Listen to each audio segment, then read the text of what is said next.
Okay, let's review lecture 22, phonons in solids. So in this lecture, we first talked about a quantum mechanical description of the harmonic oscillators, which introduced the concept of phonons. And we talked about the population of phonons at a given temperature, which helped us to understand the quantum mechanical behavior of heat capacity. So the first student outcome is to describe what a phonon is and its characteristics in energy and wave vectors. So for the harmonic oscillators, in which case the potential energy has a quadratic dependence on the displacement, we have basically equally spaced energy states in that system. Energy is given by an equal spacing of h bar omega. Omega is the angular frequency. And we do have a 1/2 h bar omega, which is a 0-point energy. So in this case, we basically introduce the concept of phonons.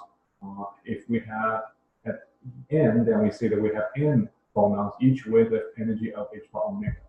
So this can be applied to describe the lattice vibration waves in crystals. So we introduce the concept of lattice phonons.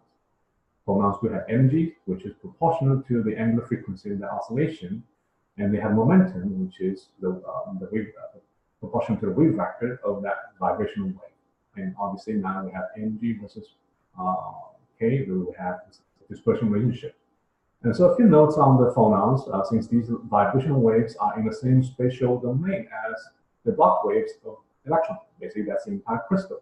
So these lattice waves, or the phonons, are delocalized in the entire 3D periodic crystal. The wave vectors have the same range as wave vectors for electronic states, basically all the wave vectors within the first Brownian zone. But the energies of these phonons are a lot lower.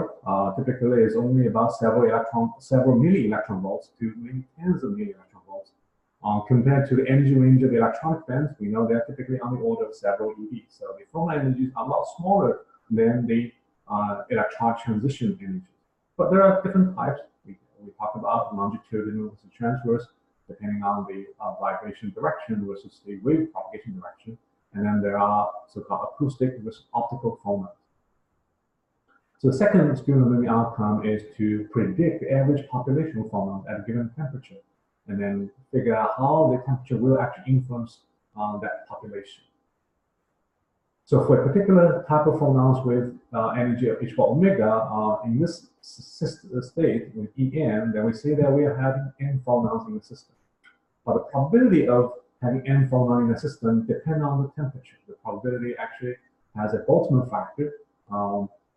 So we can use this probability to predict the average number of phonons in that system. So we basically do a weighted average of the energy, and the weights are the corresponding probability. So that will give you this result, and it's 1/2 h bar omega is just a 0-point energy. It's going to be there all the time, whether we have 0 or 1 or 2 phonons. But now this term is basically the average number of phonons multiplied by h bar omega. So that gives you the average number being predicted by basically a ratio between the phonon energy and kT. So in general, when temperature increases, the average number of phonon will increase. And when the energy of the phonon does match up with kT, the average number will be 0.6. So now if you look at a high temperature limit, when the temperature is really, really high, then we can obtain a very, very high number of phonons in that phonon modes. And essentially, if you look at total energy in that case, average energy is just kT. So now we go back to the classical limit, very high number of phonons. But if the temperature is really low, then we get to the other limit, the low temperature limit, in which case the phonon number is basically negligible, almost 0. Okay? So it says that when we're at the high temperature limit, the thermal energy will be sufficient to excite many, many phonons in these low energy modes. But if the phonon energy is too high, so we get to the lower temperature limit, then thermal energy is not sufficient to excite any significant number of phonons in that state.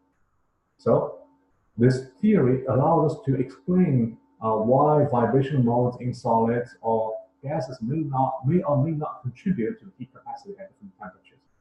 So in the case of heat capacity, we know that it's basically a description of how the internal energy changes with temperature. And then since we have many different kinds of phonon modes, we can kind of use a similar way of treating the electronic states by introducing the concept of tensor states of vibrational modes.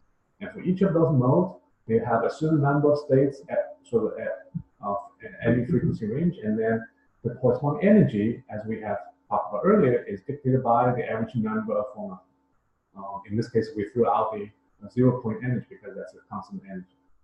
So, and we talk about the low and high temperature limits of the energy of those modes, how they depend on the temperature. So basically now we can look at in solids. If the temperature is really high, above the so-called Debye temperature, then all the phonon modes are going to be activated. We can basically use the classical description of the energy for each of those modes, basically KT, to describe what kind of total energy you have in the system. So in that case, the total heat capacity will be 3R. This is the classical limit to around T.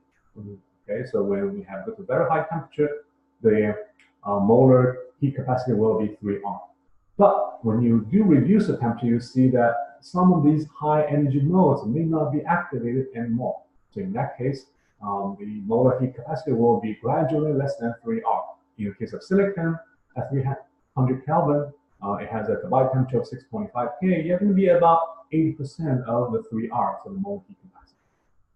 In gases, since most often these molecules involve smaller atoms, so actually the phonon energy will be even higher. It can go up to over 100 millielectron volts. So in that case, it's significantly higher than KT, and that means at room temperature, most of those vibration modes are not going to be activated, so they don't contribute to the total internal energy, and they don't contribute to the heat capacity. Only the translation and rotational degrees of freedom contribute to the heat capacity. That makes the heat capacity a lot lower than the maximum number of degrees freedom that you could allow, which also include the vibration mode. Okay, so this is end of the review.